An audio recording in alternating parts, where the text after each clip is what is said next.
rebelled against me. The prophets prophesied by Baal, following worthless idols. Therefore I bring charges against you again, declares the Lord, and I will bring charges against your children's children. Cross over to the coast of Cyprus and look. Send to Kedar and observe closely. See if there has ever been anything like this. Has the nation ever changed its gods? Yet they are not gods at all. But my people have exchanged their glorious God for worthless idols. Be appalled at this, you heavens, and shudder with great horror, declares the Lord. My people have committed two sins. They have forsaken me, the spring of living water, and have dug their own cisterns, broken cisterns that cannot hold water. It's the word of the Lord. Thanks be to God. Thank you, Marcia.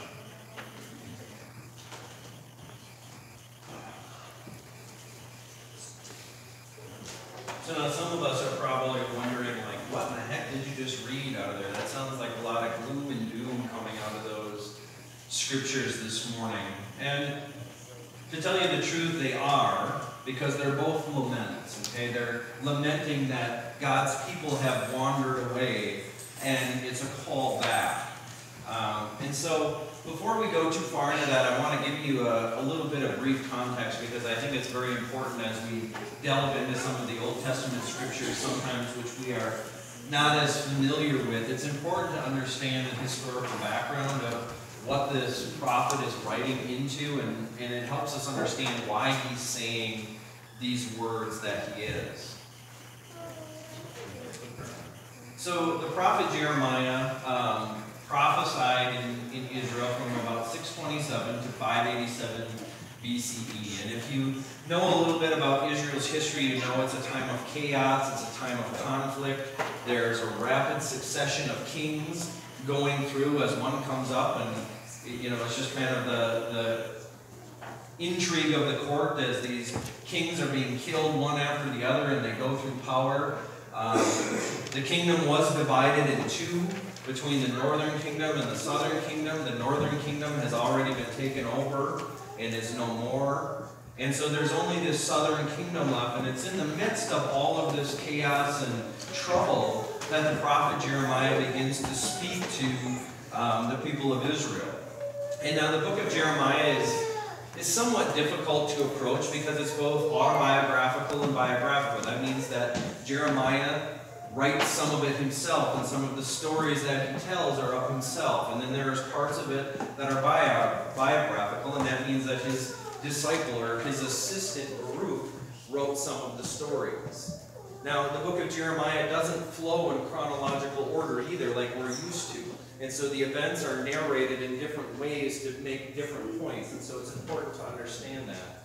And then finally, there's a mix of poetry and prose. And again, Hebrew is a very poetic language, and sometimes we miss the nuances of the poetry when it's translated into English. And then finally, Jeremiah held kind of a pro-Babylonian belief versus those groups that held a pro-Egyptian and pro-Assyrian political stance. And Jeremiah kind of argues that because of these people's stances, because they sought alliances and allegiances with Egypt and Assyria, that part of what's going to happen is because of that. And if they would have had a political stance more favorable to Babylonia, then it wouldn't maybe have happened. And then 587 BC is the exile of the Israelite people. And it's the time that the Babylonians come in and they, am I fading in and out?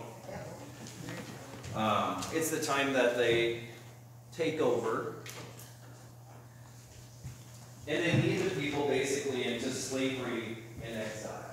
So that's the context, and it'll be helpful for you to kind of see that, because as I said, as we listen to the prophet Jeremiah, sometimes this guy seems like he's just really doom and gloom, and it's like, really, Jeremiah? Is all you do is complain? He basically yells at God because God wants him to do these things, and he says, oh, you're the one who put all these words in my mouth, and I don't want to do this, and I don't want to do that. And God says, no, you need to go take this message to the people. So let's look at these first few verses, and I didn't have Marcia read these first verses this morning, but the context context of this chapter is that Israel is considered the bride of God. Okay? He says, I remember the devotion of your youth, how as a bride you loved me and followed me through the wilderness and through the land not sown. And so again, we get some of that poetic language of almost this honeymoon period between the people of Israel and God. All right, so I encourage you to think about some of the most intimate relationships that you have. What are some of the greatest things about those relationships? Well, first I would say there's the depth. You know, we get to kind of be who we were meant to be with those people. When we talk about things, I mean, whether it's brotherly or sisterly friendships or a marriage relationship, you know, there's a deep intimacy that is involved. And I think, you know, marriage represents probably one of the greatest pinnacles of intimacy that we experience as human beings. And so that's the image, that's the idea that Jeremiah is portraying, saying, you know what? This is who you are. This is what I have done for you. You were my bride. I chose you. And now he switches here, and he looks kind of at this male component, and he says, but what fault did you find in me? Why? What abuse, what mistreatment did I give to you that you would stray away from me? That you would follow these worthless idols, and you would become worthless yourself. Now, I don't read Hebrew, but some people who are much smarter than me say that in the Hebrew language there's a very poetic nuance here in that when they talk about idols, it's this idea from Exodus of God going before the people as this pillar of smoke and this pillar of fire. And as the people begin to wander off chasing these other gods, it's like they're following these little dust devils that go out through the desert. They follow these things which have no substance, and they just wither out and evaporate eventually. But the people are drawn to them, they follow them. So let's talk briefly about some ancient idols, because again, most of us don't understand idols. We don't use icons and statues the same way that the people of ancient times did. And so really an idol was the representation of a deity in human or animal form, and it served as a focusing function for the liturgy of religious ceremonies. All right? Oftentimes the people believed that after this statue or this icon was consecrated, that the spirit of a god literally took up residence on or in this statue, and that because of that, they had to take care of that statue. They had to have a place for it to live. They had to feed it, and so that's where we get some of the ceremonial and sacrificial aspects.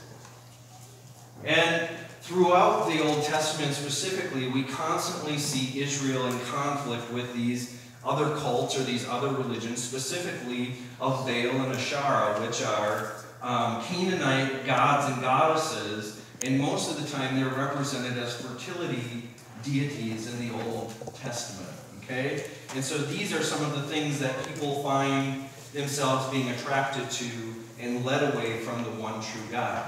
And if we look back in the Old Testament, we know that in Exodus specifically, as we look at the Ten Commandments, that God specifically said, you know what, you shall have no other gods before me. You should not make other images. And so Israel and early Jewish religion was very anti-iconic, and so they didn't have statues, they didn't have these things.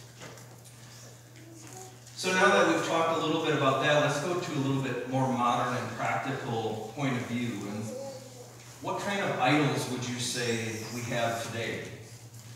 Because although we don't really worship and bow down to statues, we don't sacrifice animals on altars and try to feed these statues, I think we still today have many idols, and they look different, and they have different names. I think money is a pretty clear one, and I know I'm treading on thin ground as I talk about money and work on Labor Day weekend. And again, I'm proud of this country. I'm proud of the way that people have contributed over time. I think money is a very useful thing. But as the scriptures say, it's the love of money that is the root of all evil. And when we begin to love money more than God, when we begin to seek possessions and material items more than God, we've made money an idol. The same goes with power and success. You know, when that becomes our whole purpose, when we spend hours and hours working so that we can get the next promotion or get the next raise, we've missed the point. Out of all the books I've read, all the people I've talked to, I have yet to hear a very wealthy person go, oh, you know what, I just wish I would have worked a little bit harder so I could have made a couple extra bucks. Almost every single one of those people regrets the fact that the sacrifice of earning money led them to destroy relationships and to overlook some of the most meaningful things in their lives. And oftentimes when it comes to the end of their lives, they find themselves all by themselves. And I can't think of a harsher reality sometimes than that.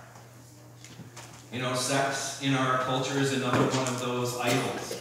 And we think that it's just good, you know, if it feels good, do it is kind of the motto that many of us operate out of. And we've created body image standards that are quite unrealistic for the normal human being. And yet we have young men and women who work out excessively, who begin to develop eating disorders because they have to fit into what this idea of attractive is in our culture. And so they put that body image before God. They fail to realize that their identity is a young man or a young woman who was created in God's image, and God finds that person very, very special. Now, I think probably one of the greatest ones is the idea that we ourselves become our own idols or become our own gods. You know, and even in my own life, I think, how often when things are good do I start going, oh, you know what, God, I don't think I need you to worry about that today. I can handle this one on my own. I can make this decision all by myself. Oh, it'll be good if I don't spend any time with you today. I'll just make up for it a different day. And what happens, pretty soon I begin to think that I'm the one in control. And folks, again, I will say that subjective morality just doesn't work. All right? We need to follow what's written in the scriptures, because I just think, you know, so many of the problems in the world could easily be solved if people would just follow the Ten Commandments. You know, I mean, as silly as that sounds, if people would just do that, many of the world's problems would be alleviated through that simple obedience. Now, those things aren't always easy to fulfill, granted. But again, I think about that. And so then Jeremiah moves into this idea that people didn't seek out God, that they didn't listen. God blessed them with leading them out of Egypt, leading them out of slavery, led them to this land that he promised them to. And what happened? What did the people do? They grumbled all the way. They get out of Egypt, they see this miraculous thing where God leads them through the sea, and they say, oh, you know what? This road is so hard, you just let us out here to die. We want to go back and be slaves again. Oh, our bellies are hungry, our legs are sore, give us something to eat. So God gives them something to eat. What do? They complain about it. Oh, we don't like this. We're tired of manna. We're tired of quail. We want something else. God leads them into the land that he promised them to do, and what do? They start running after the deities and religious cults that they find in the land, rather than being the representation of God to the people of that land. And folks, again, I was listening to a radio program, I think it was Focus on the Family this last week as I was driving in the car, and I only hit just a part of it, but the person talked about the fact that in the New Testament, the word Christianity is seldom used. It's only used just a few times. Jesus himself never called anybody that followed him a Christian. All right, and he talked about the fact that today, people often identify themselves as Christian, but what that means is that they basically adopted the minimal standards of salvation. Oh, I believe in God. I once gave my life to God, and that's good. And yet, what the person said is that that's never what Jesus taught. Jesus taught that we were never to stop growing, that we were to be disciples, that we were to grow in relationship with God each and every day. And so, folks, again, there's a reason why in the United Methodist Church, our denominational vision and mission statement is to make disciples for the transformation of the world. That's why our mission statements in these churches are very much the same thing, to go out and share the gospel message and to make disciples of Jesus Christ. Not just, oh, you can come to church once or twice and call it good and you fulfilled your duty for the year. But it's a continually and sustained relationship. Now I want to turn briefly to the psalm that I read this morning, because the psalm, again, hits on this idea that the people just don't listen. That, again, God has blessed them from the start.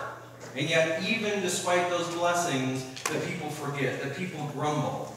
And I love how it says in verse 10, just open your mouth wide and I will fill it.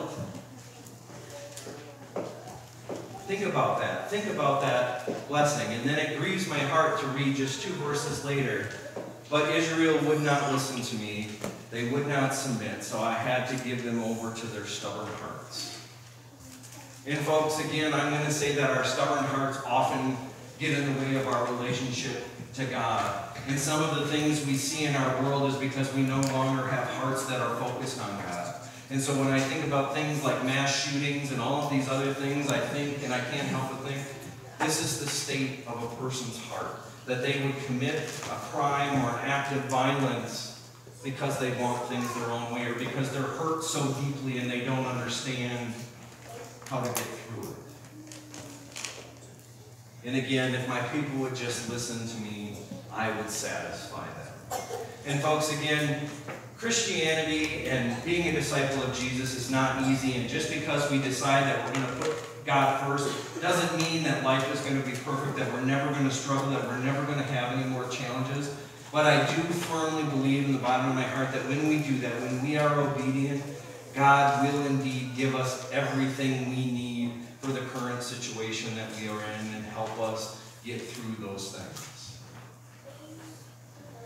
And then one last point for you before we go this morning is that counterfeit gods always disappoint and they always destroy.